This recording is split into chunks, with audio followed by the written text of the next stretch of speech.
Hello students, today our next topic in the chapter of chemistry in everyday life is types of drugs.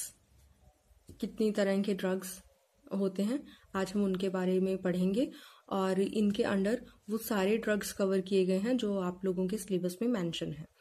First type of drugs are antipyretics. Antipyretics, the chemical substances which are used to lower the temperature of the body in high fever are called antipyretics. ऐसी drugs, ऐसी medicines जो कि body का temperature कम करने में help करती हैं जब फीवर हुआ हो, उन्हें कौन सी मेडिसिन्स बोलते हैं? एंटीपायरेटिक्स. इसकी एग्जांपल्स हमारे पास क्या क्या है? Aspirin and paracetamols. These medicines are used to cure or to lower the temperature of the body.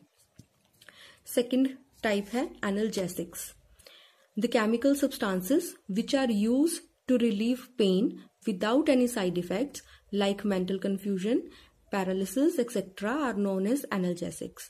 Analgesics वो कैटेगरी है मेडिसिन की जो कि किसमें हेल्पफुल होती हैं? दर्द कम करने में, रिलीव पेन, और इनके साइड इफेक्ट्स भी नहीं होते हैं. साइड इफेक्ट्स किस तरह के साइड इफेक्ट्स?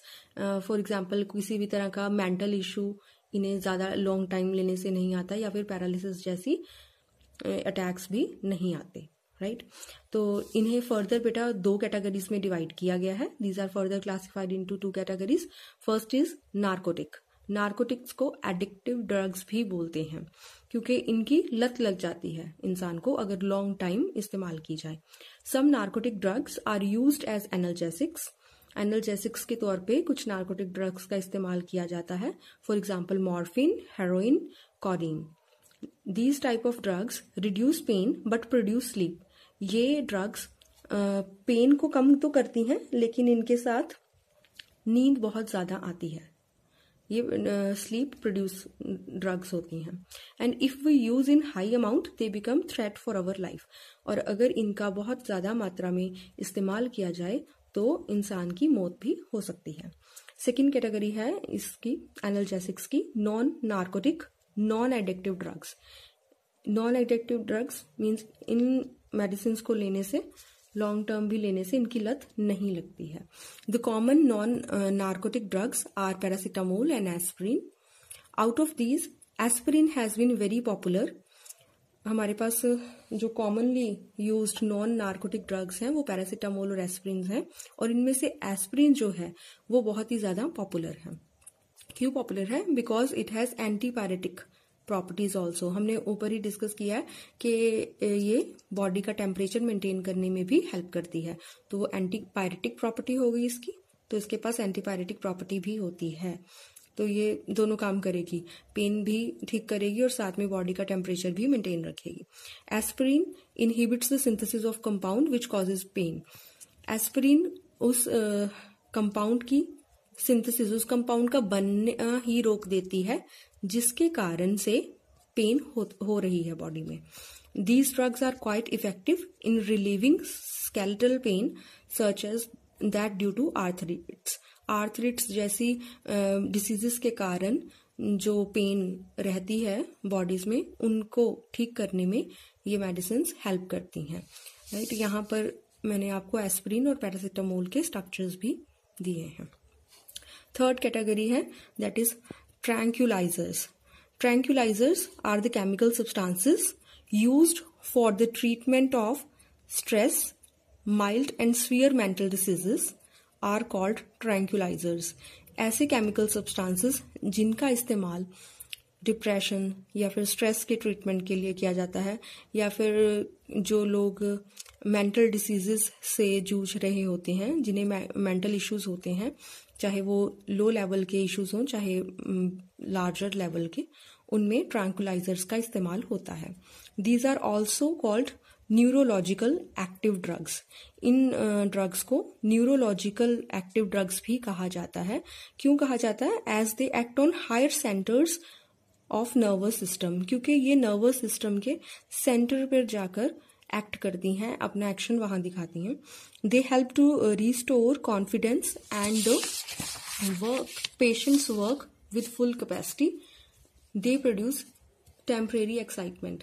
ये पेशेंट में एक तरह से कॉन्फिडेंस दोबारा से जनरेट करने के लिए दी जाती हैं और इन्हें खाने से पेशेंट जो है बहुत ही ज़्यादा एक्साइटमेंट में आकर के पूरे कॉन्फिडेंस के साथ अपने काम करना स्टार्ट करता है, क्योंकि वो डिप्रेस चल रहा होता है उस टाइम नहीं कर पाता। जब वो ऐसी मेडिसिन लेना, ट्रैंकुलाइजर्स को लेना स्टार्ट करता है तो उसके मेंटल इश्यूज ठीक होने लगते हैं और वो पूरी एक्साइटमेंट के साथ काम करने लगता है। फोर्थ कैटेगरी है antiseptics and disinfectants. First discuss करते हैं एंटीसेप्टिक्स। सबसे पहले the chemical substances which are used to either kill or prevent the growth of micro organisms are called antiseptics. ऐसे केमिकल सब्सटेंसेस जो कि या तो यूज किए जाएं माइक्रो ऑर्गेनिज्म को मारने के लिए या फिर उनकी ग्रोथ को कम करने के लिए, कि उनकी ग्रोथ को स्टॉप करना हो उसके लिए, ऐसे केमिकल सब्सटेंसेस को, ऐसे मेडिसिन को क्या बोलते हैं? Antiseptics. These are not harmful to living tissues and can be applied on wounds, cuts and infected skin surfaces. ऐसे जो एंटीसेप्टिक्स होती हैं, ऐसी मेडिसिन जो होती हैं, वो लिविंग टिश्यूज के लिए हार्मफुल नहीं होती और उन्हें लिविंग टिश्यूज के इन्फेक्टेड जो स्किन एरियाज होते हैं उनके सरफेसेस पे अप्लाई कर सकते हैं। कहीं पर कट्स लग गए हों वहां अप्लाई कर सकते हैं, किसी भी तरह का जख्म हो गया हो वहां भी अप्लाई कर सकते हैं। हमारे पास कुछ एंटीसेप्टिक्स जो यूज करते हैं हम, उनके एग्जांपल्स क्या क्या हैं? First is Dettol. It is an antiseptic, right. Cuts wounds को वॉश करने के लिए डॉक्टर्स डेटोल वगैरह का इस्तेमाल करते हैं, राइट। सेकेंड है बाइथायोनल। It is an antiseptic which are used in medicated soaps. Medicated soaps जो कि bacterial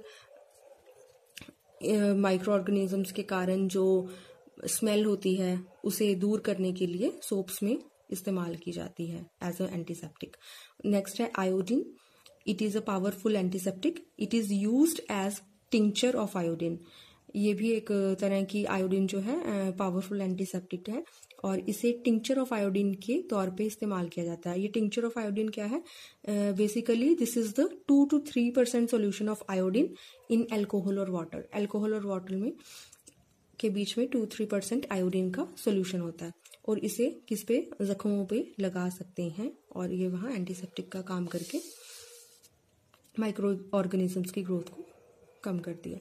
next is iodoform. It is also used as antiseptic powder for wounds. Iodoform का भी इस्तेमाल एंटीसेप्टिक के तौर पर किया जाता है। हमारी फिफ्थ कैटेगरी है पोटाशियम परमैंगनेट, जो इसकी एग्जांपल है। It is used as an antiseptic in dilute form. इसका भी अगर पोटाशियम परमैंगनेट का सोल्यूशन डाइल्यूट फॉर्म में हो तो उसका इस्तेमाल भी एंटीसेप्टिक के तौर पर किया जा सकता है। नेक्स्ट जो हमारे पास है that is disinfectants. Disinfectants are the chemical substances which are used to kill microorganisms, but they cannot be applied on living tissues, are called disinfectants. ऐसे chemical substances जिनका इस्तेमाल भी माइक्रो ऑर्गेनिजम्स को किल करने में किया जाता है लेकिन लिविंग टिश्यूज पर नहीं, ठीक है। इनका इस्तेमाल हम जैसे कि फ्लोर्स पर, किसी भी तरह के इंस्ट्रूमेंट को साफ करने में, उनमें कर सकते हैं बेटा। For example 0.2% solution of phenol act as antiseptic but 1% solution act as disinfectant. अगर सोल्यूशन लो कंसंट्रेशन का होगा फिनोल का तो वो कैसे एक्ट करेगा? एंटीसेप्टिक्स के तौर पे। अगर कंसंट्रेशन हाई होंगी तो वो किस चीज का काम करेगा? डिसइंफेक्टेंट्स का। यानी कि आप कह सकते हैं कि लो कंसंट्रेशन वाले जो सोल्यूशन होंगे वो लिविंग टिश्यूज पर हम इस्तेमाल कर सकते हैं, लेकिन जो हायर कंसंट्रेशन वाले होंगे उन्हें लिविंग टिश्यूज पे इस्तेमाल नहीं किया जा सकता। वो ऑब्जेक्ट्स के ऊपर से माइक्रो ऑर्गेनिजम्स को किल करने के लिए इस्तेमाल होंगे, तो उन्हें क्या बोल देंगे? डिसइंफेक्टेंट्स। लो कंसंट्रेशन वालों को क्या बोल देंगे? एंटीसेप्टिक्स। फिफ्थ कैटेगरी जो हमारे पास आती है that is fifth type of drug, that is anti malarial. Anti malarial the chemical substances used for the treatment of malaria. Anti malarial है तो तो ऑब्वियसली मलेरिया नाम की जो डिसीज है हमारे पास, उसका ट्रीटमेंट करने के लिए जो मेडिसिन इस्तेमाल की जाती है उसे एंटी मलेरियल बोलते हैं, और इसकी एग्जाम्पल क्या है, quinine, right. Next category, sixth type जो है हमारे पास, that is antimicrobials. Antimicrobial, these are the chemical substances used to cure infections due to microorganisms such as bacteria, viruses, fungi, etc. These include antibacterial, antifungal and antiviral agents. ऐसे chemical substances जो कि microorganisms के कारण हो रही infection को cure करने के लिए इस्तेमाल की जाती हैं, उन्हें क्या कहते हैं, एंटीमाइक्रोबियल्स। और एंटीमाइक्रोबियल्स के अंडर चाहे वो बैक्टीरिया के कारण हो ग्रोथ, चाहे वो फंजाई के कारण हो, चाहे वो किसी वायरस के कारण हो, तो इसमें सारी एंटीबैक्टीरियल्स, एंटीफंजल और एंटीवायरल एजेंट्स जो है कवर होते हैं। Large number of sulphanilamide are being used as antimicrobials. Next हमारे पास जो है that is 7 type of drug is anti fertility drugs. These are the chemical substances used to control the pregnancy. These are also called oral contraceptives and birth control pills. ऐसी drugs जो कि pregnancy को control करने में, pregnancy को रोकने में मदद करती हैं, उन्हें क्या बोलते हैं, anti fertility drugs. They are generally produce by steroids. इन्हें जनरली नेचुरल स्टीरॉइड्स जो होते हैं उनसे सिंथेसाइज किया जाता है। इन्हें बर्थ कंट्रोल पिल्स भी कहते हैं, और इसकी एग्जाम्पल है हमारे पास ऑर्मेलॉक्सीफेन। नेक्स्ट है हमारे पास 8th type, that is antibiotics. These are the chemical substances which are produced by microorganisms and can inhibit the growth or even destroy other microorganisms.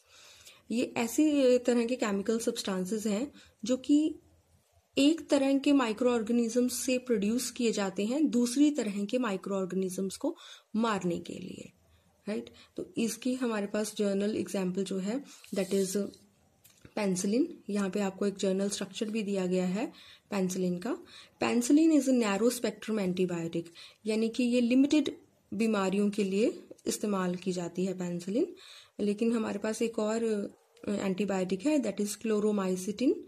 ये ब्रॉड स्पेक्ट्रम एंटीबायोटिक का काम करती है, यानी कि यह बहुत सारी बीमारियों पर कारगर साबित होती है, अच्छे से ट्रीट करती है, बहुत सारी डिसीजेस को क्योर करती है। नेक्स्ट टाइप है 9th type, that is antacids. Antacids are the chemical substances which neutralize excess acid in the gastric juices and give relief from acidity, heartburns are called antacids. ऐसे chemical substances जो gas related problems को दूर करने के लिए इस्तेमाल की जाती हैं उन्हें एंटासिड्स बोलते हैं। जनरली मैग्नीशियम हाइड्रोक्साइड और मैग्नीशियम कार्बोनेट्स जो है इसकी एग्जाम्पल है एंटासिड्स की। नेक्स्ट है and the last type of the medicines are antihistamines. Antihistamines are the chemical substances which diminish or abolish the main action of histamine released in the body and hence prevent the allergic reactions are known as antihistamines. Histamine body में बनना अगर start हो जाए तो बहुत ही ज़्यादा allergy start हो जाती है स्किन पे होनी।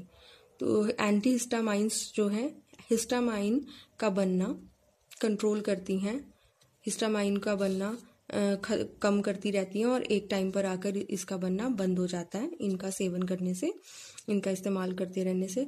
तो ऐसे ड्रग्स जो हिस्टामाइन को बनने से रिलीज करने से बॉडी को रोकते हैं उन्हें एंटीहिस्टामाइंस बोलते हैं।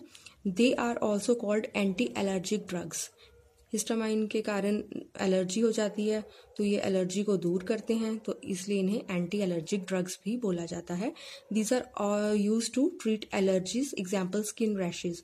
स्किन रैशेज जैसी प्रॉब्लम, स्किन इरिटेशंस जो हो जाती हैं उनके क्योर करने के लिए, उन्हें ठीक करने के लिए ये एंटीहिस्टामिन्स का इस्तेमाल किया जाता है। Common example of antihistamine drug हमारे पास है फिनारामीन मैलेट, जिसे हम एवल जनरली बोलते हैं ना, एवल की गोली खा लो अगर किसी भी तरह की एलर्जी फील होती है बॉडी में। तो this is the most common antihistamine used by us. Thank you so much.